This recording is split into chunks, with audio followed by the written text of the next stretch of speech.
SLN ನ್ಯೂಸ್ಗೆ ಸ್ವಾಗತ ಸುಸ್ವಾಗತ. ನಾನು ಸೌಮ್ಯ ಸತೀಶ್. ಬಾಳೆಗೌಡನಹಳ್ಳಿ ಹಾಗೂ ಹಕ್ಕಿಪಿಕ್ಕಿ ಕಾಲೋನಿಯಲ್ಲಿ ವಾಲ್ಮೀಕಿ ಭವನ ಕಟ್ಟಡ ನಿರ್ಮಾಣಕ್ಕೆ ಭೂಮಿ ಪೂಜೆ. ಶಾಸಕ ಬಿಎನ್ ರವಿಕುಮಾರ್ ಶಿಡ್ಲಘಟ್ಟ. ಹಕ್ಕಿಪಿಕ್ಕಿ ಜನಾಂಗದವರು ವ್ಯಾಪಾರಕ್ಕೆಂದು ಹೊರ ಜಿಲ್ಲೆ, ಹೊರ ರಾಜ್ಯಗಳಲ್ಲೇ ಇರುತ್ತಾರೆ. ವರ್ಷಕ್ಕೊಮ್ಮೆ ಊರಿಗೆ ಬಂದು ನೆಲೆಸುತ್ತಾರೆ. ಕುಟುಂಬದ ಹಿರಿಯರು ಬದುಕಿಗಾಗಿ ಹೊರಗೆ ಇದ್ದಾಗ ಮಕ್ಕಳು ಮಾತ್ರ ಇಲ್ಲಿರುತ್ತಾರೆ. ಇಲ್ಲಿ ಸೌಕರ್ಯಗಳನ್ನು ಕಲ್ಪಿಸುವ ಹೊಣೆ ನಮ್ಮದಾಗಿದೆ ಎಂದು ಶಾಸಕ ಬಿಎನ್ ರವಿಕುಮಾರ್ ತಿಳಿಸಿದರು.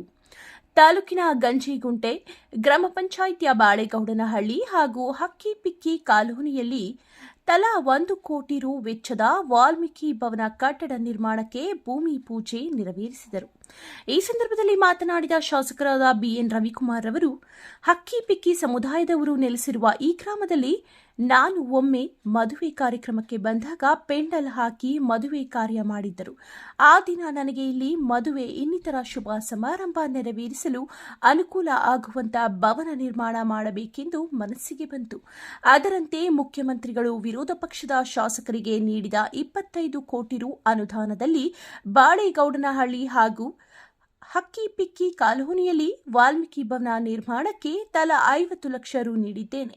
ಆದರೆ ಅಷ್ಟು ಹಣದಲ್ಲಿ ಸುಸಜ್ಜಿತ ಸಮುದಾಯ ಭವನ ನಿರ್ಮಾಣ ಕಷ್ಟ. ಹಾಗಾಗಿ ಇನ್ನೂ 1 ಕೋಟಿ ಅನುದಾನವನ್ನು ನಾನು ಒದಗಿಸಲಿದ್ದು ತಲಾ 1 ಕೋಟಿ ರು ವೆಚ್ಚದಲ್ಲಿ ವಾಲ್ಮೀಕಿ ಭವನ ನಿರ್ಮಾಣ ಮಾಡಲಾಗುವುದು ಎಂದು ತಿಳಿಸಿದರು. ಜೊತೆಗೆ ನಾನು ಬಾಳೆಗೌಡನಹಳ್ಳಿಗೆ ಹೋದಾಗ ಗ್ರಾಮಸ್ಥರು ಕುಡಿಯುವ ನೀರು, ರಸ್ತೆಯ ಸಮಸ್ಯೆಯನ್ನು ಮುಂದಿಟ್ಟು ಸರಿಪಡಿಸುವಂತೆ ಮನವಿ ಮಾಡಿದ್ದು, ಅದರಂತೆ ಪ್ರಾಮಾಣಿಕವಾಗಿ ಆ 2 ಸಮಸ್ಯೆಗಳನ್ನು ನಿವಾರಿಸುವ ಪ್ರಯತ್ನ ಮಾಡುತ್ತೇನೆ ಎಂದರು. ಶಾಸಕನಾದ ಮೇಲೆ ನನ್ನ ಕ್ಷೇತ್ರದಲ್ಲಿನ ಜಂಗಮಕೋಟೆ, ಕಸಬಾ ಹೋಬಳಿಗಿಂತಲೂ ಈ ಹೋಬಳಿಗಳ ಅಭಿವೃದ್ಧಿಗೆ ಒತ್ತು ನೀಡಿದ್ದೇನೆ. ಈ ಭಾಗವು ಎಲ್ಲ ಕ್ಷೇತ್ರಗಳಲ್ಲೂ ತೀರಾ ಹಿಂದುಳಿದಿದ್ದು, ಇಲ್ಲಿ ಸೌಕರ್ಯಗಳನ್ನು ಕಲ್ಪಿಸಬೇಕಾಗಿದೆ ಎಂದು ಹೇಳಿದರು. ಈ ಸಂದರ್ಭದಲ್ಲಿ ಚಿಮೂಲ್ ನಿರ್ದೇಶಕರಾದ ಬಂಕ್ ಮುನಿಯಪ್ಪ, ಮುಖಂಡರಾದ ತಾದೂರು ರಘು, ಕೊಂದಲಗುರ್ಕಿ ಚಂದ್ರು, ಗಂಜಿಗುಂಟೆ ಗ್ರಾಮ ಪಂಚಾಯಿತಿ ಮಾಜಿ ಅಧ್ಯಕ್ಷ ನರಸಿಂಹಮೂರ್ತಿ, ತಾಲೂಕು ಪಂಚಾಯಿತಿ ಸದಸ್ಯರಾದ ರಾಂಬಾಬು, ಗ್ರಾಮ ಪಂಚಾಯಿತಿ ಮಾಜಿ ಅಧ್ಯಕ್ಷ ಮಂಜುನಾಥ್ ರೆಡ್ಡಿ, ಗ್ರಾಮ ಪಂಚಾಯಿತಿ ಸದಸ್ಯನಾದ ಶೋಕ್ ಬಾಬು, ಶ್ರೀರಾಮರೆಡ್ಡಿ, ಮುಖಂಡರಾದ ಗಂಜಿಗುಂಟೆ ಅಂಗಡಿ ಪಾಪೇರೆಡ್ಡಿ, ರಮೇಶ್, ಗ್ಯಾಸ್, ಲಕ್ಕೇನಹಳ್ಳಿ, ವೆಂಕಟೇಶ್, ಸಮಾಜ ಕಲ್ಯಾಣ ಇಲಾಖೆ ಸಹಾಯಕ ನಿರ್ದೇಶಕ ಜಗದೀಶ್ ಹಾಗೂ ಗ್ರಾಮಸ್ಥರು ಇನ್ನು ಮುಂತಾದವರು ಹಾಜರಿದ್ದರು. ವರದಿ ಸೋರಕಾಯಿಲಹಳ್ಳಿ ನವೀನ್ ಕುಮಾರ್, ಎಸ್ಎಲ್. ಈ ಒಂದು 2 ಗ್ರಾಮಗಳಿಗೆ ಸುಮಾರು 50 ಲಕ್ಷ ಒಂದೊಂದು ಸಮುದಾಯ ಭವನಕ್ಕೆ ಒಂದೊಂದು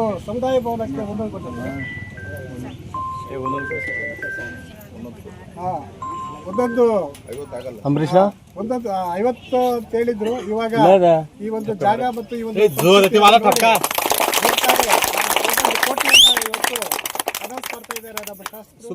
ಈ ಒಂದು 2 ಕೋಟಿಗಳ ವೆಚ್ಚದಲ್ಲಿ ಇವತ್ತು ಈ ಒಂದು ಸಮುದಾಯ ಭವನಗಳಿಗೆ ಶಂಕುಸ್ಥಾಪನೆಯನ್ನು ನೆರವೇರಿಸಿ ಈ ಕಾರ್ಯಕ್ರಮದಲ್ಲಿ ಆಸೀನರಾಗಿದ್ದು, ಹೆಸರೇನಾದ್ರೂ ಇದೆ ಅಂತ ಹೇಳಿದ್ರೆ ಸ್ವಾತಂತ್ರ್ಯ ಬಂದಾಗಿಂದ ಇವತ್ತು ಕೂಡ ಎಲ್ಲರೂ ನೋಡ್ತಾ ಇರ್ತಕ್ಕಂಥ ರೀತಿ ಮಾತಾಡ್ತಾ ಇರತಕ್ಕಂಥ ರೀತಿ ನೋಡ್ತಾ ಇದ್ರೆ ಅದು ಇತ್ತೀಚೆಗೆ ಅಂತಾನೆ ನಾವು ಕಾಣ್ತಾ ಇದೆ.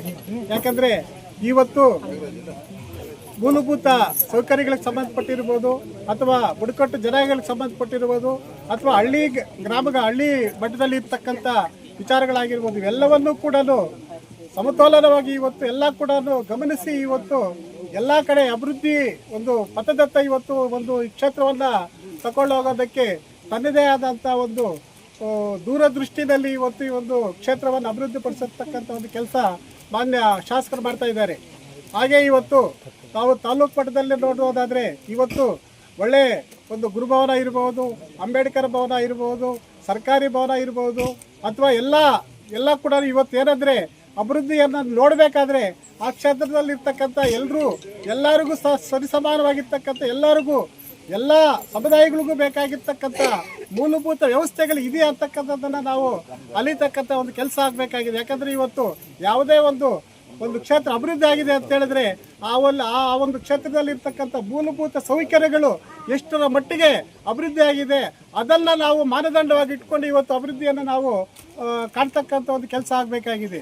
ಆ ನಿಟ್ಟಿನಲ್ಲಿ ನಾವು ಯೋಚನೆ ಮಾಡೋದಾದರೆ ಇವತ್ತು ರಸ್ತೆಗಳಿರ್ಬೋದು, ಸಮುದಾಯ ಭವನಗಳಿರ್ಬೋದು, ಜನರಿಗೆ ಆಗ್ತಕ್ಕಂಥ ಒಂದು ಅನೇಕ ಸೌಕರ್ಯಗಳಿರ್ಬೋದು ಎಲ್ಲ ಕೂಡ ಇವತ್ತು ನಮ್ಮ ಶಾಸಕರ ಮುಖಾಂತರ ಇವತ್ತು ಇಡೀ ಕ್ಷೇತ್ರವನ್ನ ಅಭಿವೃದ್ಧಿ ಪಡಿಸ್ತಕ್ಕಂಥ ಕೆಲಸ ಇವತ್ತು ಆಗ್ತಾ ಇದೆ. ರಾಜ್ಯದ ಅತ್ಯಂತ ಅನುಭವಿ ರಾಜ್ಯದ ರಾಜಕಾರಣಿ ಮಾನ್ಯ ಸಿದ್ದರಾಮಯ್ಯವರು ಮುಖ್ಯಮಂತ್ರಿಯವರು ಬಂದಾಗ ಒಬ್ಬ ವಿರೋಧ ಪಕ್ಷದ ನಾಯಕರನ್ನ ಆ ಸಭೆಯಲ್ಲಿ ಅವರೇ ಪಕ್ಷಾತೀತವಾಗಿ ಈ ಕ್ಷೇತ್ರದ ಶಾಸಕರು ಅಭಿವೃದ್ಧಿಗೆ ನಮ್ಗ ಸಹಕಾರ ಕೊಡ್ತಾವ್ರಂತ ಈ ರಾಜ್ಯದ ಮುಖ್ಯಮಂತ್ರಿ ಘೋಷಣೆ ಮಾಡಿದ್ದಾರೆ. ಸುಮಾರು ಒಂದು 50,000 ಜನ ಸೇರಿದ್ದಾರೆ. ಯಾಕೆ ಈ ಕೆಲಸ ಆಗ್ಬೇಕಂತ ಹೇಳಿದ್ರೆ ಅವ್ರ ಫಾಲೋ ಅಪ್ ಆಗಿರ್ತಾರೆ. ಯಾಕಂದ್ರೆ ಯಲ್ದ್ರಪ್ಪ ಅವರು ಪ್ರತಿಯೊಂದನ್ನು ನಮ್ಮ ಮಾಧ್ಯಮ ಮಿತ್ರದಲ್ಲ ಏನನ್ನ ಕೇಳಿದಾಗ ಆಯ್ತು ಅದು ಟೈಮ್ ಬಂದಾಗ ನಾನು ಮಾತಾಡ್ತೀನಿ ಅಂತ ಹೇಳ್ತಾರೆ. ಅವರು ಸ್ವಲ್ಪ ಮಾತಾಡೋದು ಕಮ್ಮಿ, ಕೆಲಸ ಯಾಕೆ ತಗೊಬೇಕು, ಕೆಲಸ ಯಾವ ಥರ ಮಾಡ್ಬೇಕಂತೇಳಿ ನಮ್ಗೇನ ಮುಂದೆ ರಾಜಕಾರಣ ಇದ್ರೆ ಅವ್ರು ನೋಡಿ ನಾವು ಕಲಿಬೇಕು. ಯಾಕಂದ್ರೆ ಅವರು ಸೂಕ್ತ ಸಂದರ್ಭದಲ್ಲಿ ಸೂಕ್ತ ನಿರ್ಧಾರ ತಕೊಂಡು ಈ ತಾಲೂಕು ಜನಕ್ಕೆ ಏನು ಬೇಕಂತ ಅವ್ರಿಗೆ ಗೊತ್ತೈತಿ. ಯಾಕಂದ್ರೆ ಬೆಳಗ್ಗೆ ಇದ್ರೆ ನನ್ಗೆ ಗೊತ್ತಿದ್ದಂಗೆ ಎಲ್ಲರೂ ಅವ್ರ ತೋಟ ನೋಡೋದು, ಅವ್ರ ಕೆಲಸ ನೋಡೋದು, ವ್ಯವಹಾರ ನೋಡೋದು. ನಮ್ಮ ಕ್ಷೇತ್ರ ಶಾಸಕರು ಏನಂದ್ರೆ ಬೆಳಗ್ಗೆ ಇದ್ರೆ ಎಲ್ಲ ಗುತ್ತಿಗೆದಾರಕ್ಕೆ ಫೋನ್ ಮಾಡಿ ಆ ಕೆಲಸ ಏನಾಗೈತೆ, ಈ ಕೆಲಸ ಏನಾಗೈತೆ ಡೈಲಿ ಫಾಲೋ ಅಪ್ ಆಗಿರ್ತೈತೆ. ಮತ್ತೆ ಅಧಿಕಾರಿಗಳಿಗೆ ಹೇಳ್ತಾ ಇರ್ತಾರೆ, ನೋಡ್ರಿ ಆ ಅಧಿಕಾರಿಗಳ ಜೊತೆಗೆ ನಮ್ಮ ಪಕ್ಷದ ಲೀಡರ್ಗಳು ಹೇಳ್ತಾರೆ, ನೋಡ್ರಿ ಅಲ್ಲಿ ಕೆಲಸ ಮಾಡ್ತಾವ್ರೆ, ಯಾವುದೇ ಕಾರಣಕ್ಕೆ ಗುಣಮಟ್ಟದಾಗ ರಾಜಿ ಹಾಕ್ಕೊಡ್ದು, ನೀವು ಲೀಡರ್ಗಳು ಅಲ್ಲಿ ನಿಂತ್ಕೊಂಡು ನೀಟಾಗಿ ಕೆಲಸ ಮಾಡ್ಕೊಬೇಕು, ನನ್ನ ಅವಧಿದಾಗ ಎಲ್ಲಿ ಕಾಮಗಾರಿ ಕಳಪೆ ಹಾಕ್ಕೊಡ್ದು, ಇದಕ್ಕಿಂತ ಇನ್ನು ಶಾಸಕರು ಹೆಚ್ಚಿಗೆ ಕ್ಷೇತ್ರಕ್ಕೆ ಇನ್ನೇನು ಮಾಡೋಕ್ಕಾಗುತ್ತೆ. ನನ್ನ ಏನೋ ಈ ಕ್ಷೇತ್ರದ ಏನೇ ಒಂದು ಅನುದಾನ ಬರಲಿ, ಅವರು ವಿಶೇಷವಾಗಿ ದಿಬ್ಬೂರಹಳ್ಳಿ, ಸಾದ್ಲಿ, ಚಿಲ್ಕೆ ಈ 3 ಹೋಬಳಿ ಬಹಳ ಆರ್ಥಿಕವಾಗಿ, ಸಾಮಾಜಿಕವಾಗಿ, ಶೈಕ್ಷಣಿಕವಾಗಿ ಎಲ್ಲ ರೀತಿಯಾಗಿ ಇಲ್ಲಿ ಏನು ಬಯಲ್ಸೀಮೆ ತರ ಇಲ್ಲಿ ನೀರಾವರಿ ಕಮ್ಮಿ ಹಿಂದುಳಿದಿದ್ದಾರೆ ಅಂತೇಳಿ ಇವರಿಗೆ ಮೊದಲನೇ ಪ್ರಾಶಸ್ತ್ಯ ಕೊಡ್ತಾರೆ.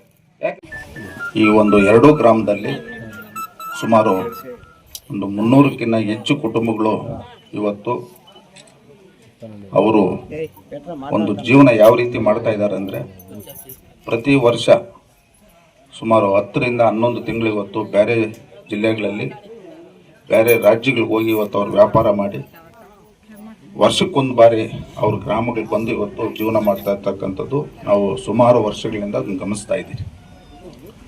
ನಾನು ಈ ಭಾಗದಲ್ಲಿ ಕೆಲವು ಶುಭ ಕಾರ್ಯಕ್ರಮಗಳಿಗೆ ಬಂದಂಥ ಸಂದರ್ಭದಲ್ಲಿ ಈ ಭಾಗದ ಮುಖಂಡರುಗಳು ಏನಿವತ್ತು ಅವರ ಒಂದು ಪರಿಸ್ಥಿತಿ ನಮ್ಮ ಗಮನಕ್ಕೆ ತಂದು, ಇವರು ಶುಭ ಕಾರ್ಯಗಳು ಎಲ್ಲಿ ನಗರದಲ್ಲಿ ಹೋಗಿ ಚೌಲ್ಟ್ರಿಗಳಲ್ಲಿ ಮಾಡಲ್ಲ, ಅವರು ಗ್ರಾಮಗಳಲ್ಲೇ ಇವತ್ತು ಪೆಂಡಾಲ್ ಹಾಕ್ಕೊಂಡು ಅವರು ಗ್ರಾಮದಲ್ಲೇ ಮಾಡ್ತಾವ್ರೆ. ಇವ್ರಿಗೇನಾದರೂ ಈ ಭಾಗದಲ್ಲಿ ಒಂದು ಸಮುದಾಯ ಭವನ ಕಟ್ಬೇಕಂತ ಈ ಮುಖಂಡರು ನನ್ನ ಗಮನಕ್ಕೆ ತಂದ ಮೇಲೆ 2025-26ನೇ ಸಾಲಿನಲ್ಲಿ ಮಾನ್ಯ ಮುಖ್ಯಮಂತ್ರಿಗಳು ವಿಶೇಷ ಅನುದಾನ 25 ಕೋಟಿ ವಿರೋಧ ಪಕ್ಷದ ಶಾಸಕರು ಕೊಟ್ಟಂಥ ಸಂದರ್ಭದಲ್ಲಿ ಆವತ್ತು ನಾವು ಸಂಬಂಧಪಟ್ಟಂಥ ಅಧಿಕಾರಿಗಳ ಗಮನಕ್ಕೆ ತಂದು ಇವತ್ತು ನಮ್ಮ ಬಾಳೆಗೌನಹಳ್ಳಿಗೆ 50 ಲಕ್ಷ ಮತ್ತು ಅಕ್ಕಿಪಿಕ್ಕಿ ಕಾಲೋನಿಗೆ 50 ಲಕ್ಷ ಅನುದಾನವನ್ನು ಕೊಟ್ಟಿದ್ದೀರಿ. ಇವತ್ತು ನಾವು ಈ ಒಂದು ಭವನದ ಶಂಕುಸ್ಥಾಪನೆಗೆ ಬಂದ ಸಂದರ್ಭದಲ್ಲಿ ನಾವು ನೋಡಿದಾಗ ಇವತ್ತು ನಮ್ಮ ಜೈವರು ನಮ್ಮ ಗಮನಕ್ಕೆ ತಂದರು ಯಾವ ರೀತಿ ಇಲ್ಲಿ ನಾವು ಭವನಗಳನ್ನ ಕಟ್ಟಬೇಕಂತ. ನಾನು ಆ ಸಂದರ್ಭದಲ್ಲಿ ಗಮನಿಸಿ ಅವ್ರಿಗೂ ಒಂದು ಸೂಚನೆಯನ್ನು ಕೊಟ್ಟಿದ್ದೀರಿ. ಏನಿವತ್ತು 2 ಗ್ರಾಮದಲ್ಲಿ ಪೂರ್ವ ಪಶ್ಚಿಮ 45 ಅಡಿ, ಉತ್ತರ ದಕ್ಷಿಣ 37 ಅಡಿಗೆ ನೀವು ಎಸ್ಟಿಮೇಟ್ ಮಾಡಿ ಹೆಚ್ಚುವರಿಯಾಗಿ ಇವತ್ತು ನಮ್ಮ ಸಮಾಜ ಕಲ್ಯಾಣ ಇಲಾಖೆಯಿಂದ ಹೆಚ್ಚುವರಿ ಅನುದಾನವನ್ನು ತರಲಿಕ್ಕೆ ನೀವು ಒಂದು ಎಸ್ಟಿಮೇಟ್ ಮಾಡಿರಿ ಅಂತ ಅವ್ರಿಗೆ ಈಗಾಗಲೇ ಸೂಚನೆಯನ್ನು ಕೊಟ್ಟಿದ್ದೀರಿ. 11 ಕೋಟಿ ವೆಚ್ಚದಲ್ಲಿ ಇವತ್ತು ವಾಲ್ಮೀಕಿ ಭವನಗಳನ್ನು ಕಟ್ಟಿಸಿ ಈ ಒಂದು ಗ್ರಾಮಗಳಲ್ಲಿರ್ತಕ್ಕಂಥ ಪ್ರತಿ ಕುಟುಂಬಕ್ಕೂ ಅನುಕೂಲ ಆಗಬೇಕನ್ನೋ ನಿಟ್ಟಿನಲ್ಲಿ ಇವತ್ತು ಈ ಒಂದು ಕಾರ್ಯಕ್ರಮವನ್ನು ಹಮ್ಮಿಕೊಂಡಿದ್ದೀರಿ. ಅದೇ ರೀತಿ ಇವತ್ತು ನಾವು ಬಾಳೆಗೌನಹಳ್ಳಿಯಲ್ಲಿ ಹೋದಂಥ ಸಂದರ್ಭದಲ್ಲಿ ಅಲ್ಲಿ ಭಾಳಷ್ಟು ಜನ ಮಹಿಳೆಯರು ಮತ್ತು ನಮ್ಮ ಗ್ರಾಮದ ಹಿರಿಯರು ಕುಡಿಯೋ ನೀರಿನ ಸಮಸ್ಯೆಯನ್ನು ಮತ್ತು ರಸ್ತೆ ಸಮಸ್ಯೆಯನ್ನು ಇವತ್ತು ನಮ್ಮ ಗಮನಕ್ಕೆ ತಂದಿದ್ದಾರೆ. ಆದಷ್ಟು ಬೇಗ ಕುಡಿಯೋ ನೀರು ಘಟಕ ಮತ್ತು ಅಲ್ಲಿರ್ತಕ್ಕಂಥ ಮೂಲಭೂತ ಸೌಕರ್ಯಗಳು ಕೊಡ್ತಕ್ಕಂಥದ್ದು ಪ್ರಾಮಾಣಿಕತೆಯಿಂದ